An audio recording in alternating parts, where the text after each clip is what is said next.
Chegamos para mais um Correspondente Médico. Lembrando que você pode e deve sempre participar com a gente. Vai lá no Twitter e pela hashtag Correspondente Médico você consegue mandar mensagem, sua opinião, inclusive fazer algumas perguntas, viu? Para o doutor Fernando Gomes. Doutor, bem-vindo como sempre. Muito obrigado, Elisa. E a gente adora quando você participa. Agora, vamos trabalhar? Vamos trabalhar para já. A gente começa falando por que algumas pessoas se espelham em outras e seguem o que o outro faz. Por exemplo, a gente traz aqui o exemplo do mundo do futebol.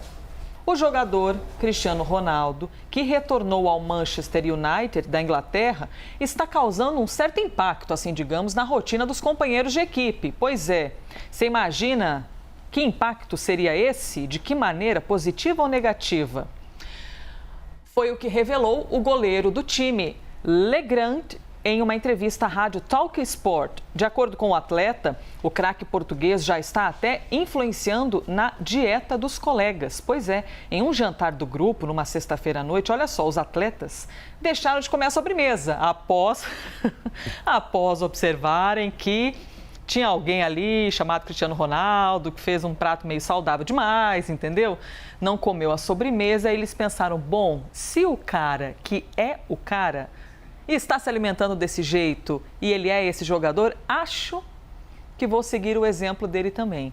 Doutor Fernando Gomes, o exemplo na atitude é mais forte ainda do que a própria palavra? Olha só o efeito que o Cristiano Ronaldo já está causando na equipe onde ele chegou. Sim, do ponto de vista neurocientífico, não há dúvida em relação a isso. Por isso que muito mais do que simplesmente você dar uma orientação a uma ordem, você precisa dar o exemplo.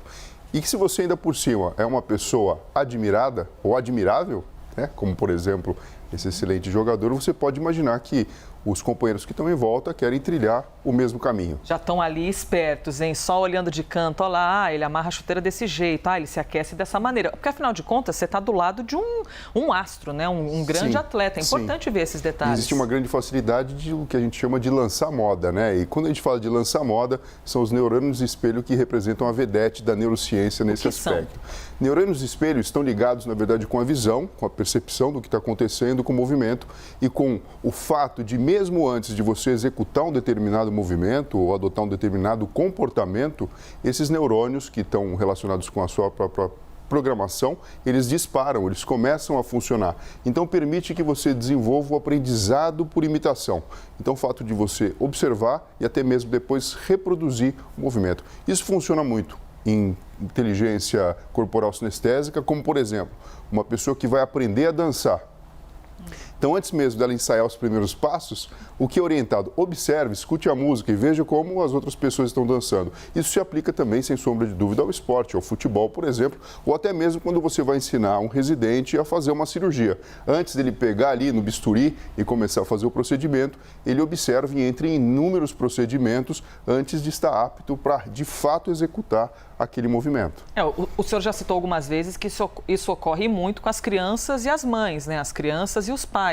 Que muito mais do que o pai dizer ou a mãe não faça isso, é importante que a própria mãe ou o próprio pai não façam, porque o exemplo tem essa influência danada. Esse é o neurônio espelho, doutor? Exato. Quando a gente olha o comportamento, a gente percebe que mesmo antes, obviamente é observação interessada, né, motivada, né? Você está ali vendo o que está acontecendo, esses neurônios eles começam a disparar. É um passinho só o seguinte para você começar a ensaiar, realizar aquele comportamento ou movimento. Então é uma forma que o cérebro utiliza para aprender, principalmente coisas relacionadas com a motricidade e com o comportamento ativo. Doutor, o Cristiano Ronaldo cresceu, fez a sua carreira muito em cima de resultados, evidentemente, e sempre demonstrando uma postura muito afiada, né? Uma pessoa sendo muito dedicada e que naturalmente acaba exercendo um poder de liderança com os colegas. Quando alguém tem essa condição de liderar, de influenciar, são questões diferentes no nosso cérebro, a ponto da gente, eu sou desse jeito e eu acho que eu posso influenciar os outros desse jeito. Isso tem muito a ver com a segurança de cada um, com a autoestima, né? Porque se você não se sente lá tão bem, você acha que ninguém vai se influenciar por você. Então, são duas coisas, né? Muitas vezes as pessoas querem ser líderes, mas se todo mundo for líder, né? É uma coisa de uma tribo, não dá para ter vários caciques, tem um cacique. Então, existe sim uma questão de relevância para o grupo daquela pessoa, pode ser a questão da idade, da experiência ou do seu próprio dom, e a questão de fato de querer influenciar. Muitas vezes a gente fala, né, olha, faça o que eu digo, não faça o que eu faço. Não adianta, gente, é o que você faz mesmo que acaba sendo um critério de imitação. E essa imitação, se o exemplo é bom, é muito positiva para a própria sociedade. E tem alguma coisa a ver assim com genética? A pessoa já nasce diferente? Desde pequeno tem as crianças na turma, por exemplo. Fulano influenciava todo mundo, fulano queria ser o líder da turma e os outros iam mais na onda dele. A gente nasce diferente com uma tendência para saber influenciar e ser um líder, por exemplo? Tudo quando a gente fala de comportamento, Elise, é uma combinação entre o que a gente herda do ponto de vista genético e a questão do convívio, do aprendizado que a gente tem. Então, lógico, em determinada época, talvez aquele jeito de ser é um jeito que faz com que exista liderança. Em outra época, em outra circunstância, isso pode não ser assim. Mas existem diversas características que muitas vezes podem passar desapercebidas, que podem influenciar sim. Você pega, por exemplo, o tom de voz, a forma da oratória, o posicionamento físico e corporal, sobretudo no caso do esporte como o futebol, a questão do resultado naturalmente fazem com que o indivíduo tenha uma posição de destaque. Então, o indivíduo é um artilheiro, faz gol, faz resultado, é de você esperar que, enfim, acaba sendo ele o capitão. Não é à toa que bomba de vender camisa escrito Cristiano Ronaldo, né? Assim como aqui no Brasil vende com Neymar e com outros ídolos. Você acaba influenciando aí Agora, ele em fãs. específico, eu tenho uma opinião. Ele sempre teve um cuidado adicional, além de simplesmente fazer resultado. Você observa esse atleta batendo uma falta, fazendo um gol, ele sabe que existe toda uma questão da imprensa em volta, da documentação cinematográfica do próprio habilidade que ele tem, e a gente sabe que ele se preocupa com isso também. Então, quer dizer, não é só o resultado, né? O resultado, a elegância e a preocupação com todo o contexto que fazem do Cristiano uma pessoa diferente. O garoto entende bem de marketing, né, doutor? Ele sabe ali se posicionar, muito bom. Próximo tema, doutor Fernando, tem gente que passa um dia inteiro sentado trabalhando, que nem se levanta. Se tem profissão que você fica para lá e para cá e não consegue nem sentar, existem aquelas que você fica o dia inteiro ali na frente do computador e nem consegue descansar. Isso pode ser, evidentemente, prejudicial à saúde. E temos um porquê, viu? Uma pesquisa publicada na revista científica da Sociedade Americana de Fisiologia mostra que fazer pausas a cada meia hora, isso, a cada meia hora, e se movimentar um pouquinho por até 3 minutos, faz bem para o nosso corpo. O estudo foi feito com pessoas de meia idade, com empregos sedentários e também com histórico de obesidade. Os pesquisadores concluíram que subir escadas, fazer agachamentos ou andar pelo menos 15 passos durante esses intervalos melhorou o controle de açúcar no sangue. Olha que interessante. Esse estudo foi feito por cientistas de um instituto em Estocolmo, na Suécia. Dr. Fernando Gomes. Até perguntei para o pessoal na rede social, você costuma se movimentar de vez em quando? Você lembra que tem de fazer uma pausa? Porque é muito comum, né, que a gente se conecte com algo. Por exemplo, quem está estudando, está num vestibular ou está fazendo ali uma dissertação de um estudo acadêmico, fica horas sem nem lembrar de ir ao banheiro. Sim. Você pode imaginar o seguinte, Lisa, nós vivemos em um mundo onde existe a força da gravidade, onde nós temos o aparelho osteomuscular com o esqueleto e os músculos funcionando para garantir que a gente voluntariamente faça toda a movimentação. Então, o corpo físico espera isso e o corpo físico em movimento libera substâncias que estimulam o sistema nervoso. A gente fala que existe um neurotrofismo envolvido com o processo ativo de se movimentar. Neurotrofismo? O que é, doutor? Através da atividade muscular, por exemplo, existe a liberação de substâncias como, por exemplo, a irisina, que vão impactar no funcionamento do cérebro e dos neurônios. A própria placa neuromuscular, que é a interface que existe entre o nervo e o músculo, ela é estimulada pelo movimento e pela sua utilização. Então, quanto mais você usa, mais você tem essa conexão e de rebatida, o que você tem é o processo cognitivo sendo estimulado. Então, até mesmo para você ter uma performance melhor intelectual no trabalho ou até de rendimento em uma determinada tarefa, é importante que você associe com a sua concentração a psicomotricidade, o movimentar-se. Por isso que vem essas dicas, né? Pausas ativas a cada 3 minutos ou então a cada meia hora, de 3 minutos a cada meia hora. Na Alemanha tinha uma lei que falava, né? Cada 1 hora você tem que parar 5 minutos, isso era uma lei.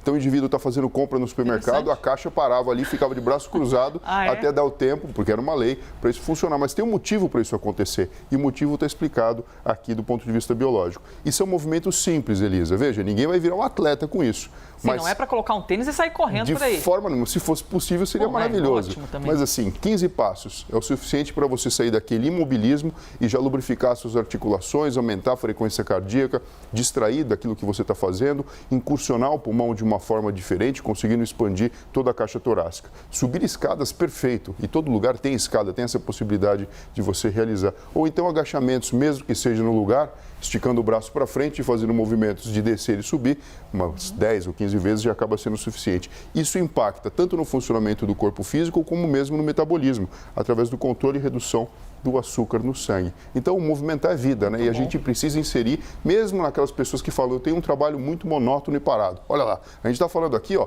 câmera ali atrás já está fazendo exercício, abaixando e levantando. Isso você pode fazer em casa e no seu trabalho também. Pois é, e é curioso que quando a gente faz isso no ambiente de trabalho, a gente acaba chamando bastante atenção. Agora foi mesmo um exemplo aqui com o Dr. Fernando. Por exemplo, redação. A gente tem aqui, ó, dezenas de colegas que ficam horas sentados. E, por exemplo, doutor, quando a gente está escrevendo um texto, chega uma hora que parece que quando você está horas trabalhando, a cabeça trava, né? Você não consegue mais raciocinar, parece que você vai perdendo a habilidade até da criatividade. E de vez em quando parece que o corpo pede, nossa, deixa eu sair um pouquinho, respirar, olhar o céu, ir ao banheiro. E quando a gente volta, a impressão que eu tenho é que a gente volta com uma capacidade mental maior, justamente por ter feito essa pausa. Então, além de ter o benefício físico, mentalmente, esses respiros que a gente dá entre o trabalho podem, assim, digamos, oxigenar um pouquinho as nossas ideias. Elisa, sem sombra de dúvida, o que a gente já tem de hábito consolidado é só a gente fazer um shift, fazer uma mudança, na verdade, para a questão de colocar movimento. Vou dar um exemplo. É muito comum as pessoas fazerem uma pausa para o café. Hoje menos, mas no passado, uma pausa para fumar um cigarro. Fumantes fazem pausa. Pois é, essa pausa ela pode ser associada com a movimentação do corpo físico. A gente falou aqui brincando do agachamento, mas isso aqui é uma coisa muito simples. Você pode esticar braço, esticar punho, esticar o braço para cima, fazer movimentos de respiração. Não chega a ser exatamente uma meditação, mas é uma conexão com o funcionamento do seu corpo físico, tendo como base, linha mestre, sempre prestar atenção na respiração. Ótimo esse assunto, hein? Perguntei aqui na rede social, ó, a Rô respondeu, Rô, sim, que fica muitas horas trabalhando e às vezes esquece até de tomar água. É o seu caso também, possivelmente, né? Às vezes a gente esquece de tomar água, de ir ao banheiro, de fazer qualquer coisa, respirar um pouquinho, depois de muitas horas trabalhando. O Alves disse que faz poucas pausas. Dani Lopes falou que só faz pausa para pegar o café, mas já é algo, né, doutor? Esse pegar o café já é um respiro no trabalho. Principalmente se pegar o café for bem longe, né? Que a pessoa tem que levantar, desses 15 passos, agachar para pegar deixar mais alguma coisa ali embaixo. Boa, já está vendo? Já está vendo aí que é bom. O que mais?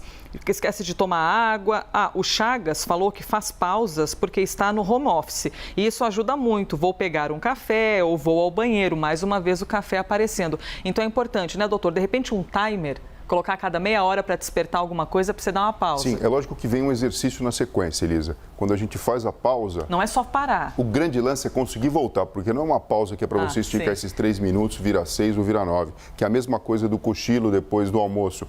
Existe um tempo, então a gente está falando de 3 minutinhos, é o suficiente para você lubrificar as articulações, eu gosto de falar esse termo dessa forma, e de alguma forma mexer na sua frequência cardíaca e respiratória. 3 minutos, hein, gente? Até deixemos aqui o desafio. 3 minutos para você fazer de pausa. O estudo sugere a cada meia hora. Se você conseguir, conta pra gente, #correspondente médico. Adote esse hábito aí, pelo menos hoje, para ver o que você sente. Ainda falando sobre o benefício de exercício físico, doutor, eu quero falar dos ansiosos. Pessoal do pensamento acelerado, inquietude, né? Que fica muito mais preocupado que todo mundo, às vezes de vez em quando até tem problema para dormir. Um estudo conduzido por pesquisadores da Suécia e dos Estados Unidos, publicado em uma revista científica suíça, mostra que fazer exercícios físicos pode reduzir em até 60% as chances de desenvolver ansiedade. A pesquisa foi baseada em dados de quase 400 mil pessoas num período bem longo, 21 anos. A Organização Mundial da Saúde recomenda pelo menos 150 minutos semanais de exercícios para os adultos. Então, doutor Fernando Gomes, temos a recomendação da OMS e temos também esse estudo publicado em uma revista científica da Suíça dizendo que você pode reduzir em até 60% a chance de desenvolver ansiedade. Aí eu fiquei com uma dúvida aqui na cabeça. Ansiedade todo mundo tem. É normal sentir-se ansioso. Sim, ansiedade é alguma coisa que está relacionado com o fato da gente ter consciência e ter a possibilidade de prever, ou pelo menos tentar prever o que vai acontecer lá na frente. O ansioso, ele fica preocupado com algo que está por vir, que nem ou que existe pode ainda, vir, né? ou que nem existe ainda. Agora, existe a ansiedade patológica, doença, que faz com que o indivíduo tenha manifestações físicas no corpo, como taquicardia, aumento da frequência respiratória, sensação desagradável, angústia. Algumas pessoas chegam a desenvolver, inclusive, até crise com ataque de pânico. E isso sim é muito preocupante. Por isso que existem subterfúgios absolutamente naturais que podem ser incorporados para que as pessoas que já têm a tendência a desenvolver esse problema não tenham, ou que pelo menos tenham um controle mais satisfatório. E a gente sabe que até o indivíduo medicado para esse fim, para esse diagnóstico, ele tem um resultado melhor na sua terapia quando associa a prática de atividade física. E por quê, doutor? E quando a gente fala prática de atividade física, é escalar uma montanha ou uma caminhadinha já resolve? Olha, pode até ser escalar uma montanha, mas na verdade exercícios que combinem, né? Uma atividade aeróbica, treino de força e, sobretudo, treinos também com a flexibilidade, os alongamentos, são extremamente benéficos para isso. A yoga, por exemplo. Por exemplo, mas dentre esses todos, quando a gente tem algo que aumenta a nossa frequência cardíaca, respiratória e a gente transpira, e aqui eu me refiro aos exercícios aeróbicos, esse impacto acaba sendo muito maior. Duas coisas acontecem. Primeiro, você precisa se conectar com a realidade, não tem jeito. Mesmo que você coloque um headphone ou alguma coisa no seu ouvido para escutar uma música, você vai precisar sentir o impacto contra o solo, você vai perceber que você precisa respirar de uma forma mais vigorosa para oferecer o oxigênio para o seu corpo. Isso faz com que você se concentre na realidade. Acaba sendo uma forma também de você trazer para cá, para o agora, a sua vivência, a sua experiência. E, além disso, muitas substâncias são liberadas. Então, você vai ter um pouquinho de descarga de adrenalina, que vai te dar o poder de executar o movimento de uma forma mais vigorosa. E outras substâncias, então, são reequilibradas dentro da caixa craniana. E aqui a gente fala da serotonina, da dopamina e de outros neurotransmissores que fazem com que todo esse sistema relacionado com a ansiedade venha a se equilibrar, Elisa. Várias pessoas comentando, o Thiago falando, nada como 3 a 4 horas em cima da bike. 3 a 4 horas, gente? Mas isso não por dia, né, Thiago? 3 a 4 horas o quê? Por semana? O Kailan disse, não tenho ansiedade, mas sempre faço exercícios físicos. A Silvânia disse que é ansiosa demais. E pessoal da ansiedade, hein, que fica pensando tudo lá no futuro, vive tudo menos o agora. Ela está dizendo, estou fazendo exercícios agora, a Silvânia. E, deixa eu ver, espera que eu quero pegar... Ah, ele não disse o nome dele, que eu queria dizer o nome dele. Falou, meu psiquiatra me explicou através de estudos que se eu mantiver uma rotina de exercícios, um dia, quem sabe, poderei largar os ansiolíticos, os remédios. E, de fato, eu faço exercício, isso me ajuda na ansiedade. Interessante, exercício é remédio para o ansioso, hein, doutor? Sim, isso faz a conexão do corpo físico com a mente e, muitas vezes, todos esses neurotransmissores que precisam ali de um toque, de um reequilíbrio, acabam tendo ele naturalmente. Ansiosos, bora exercitar-se, hein, para poder diminuir um pouco essa ansiedade. Doutor, obrigada. Obrigado você, Elisa. Pessoal, se cuidem e até breve. Não que eu esteja ansiosa, mas até amanhã. Amanhã a gente se vê.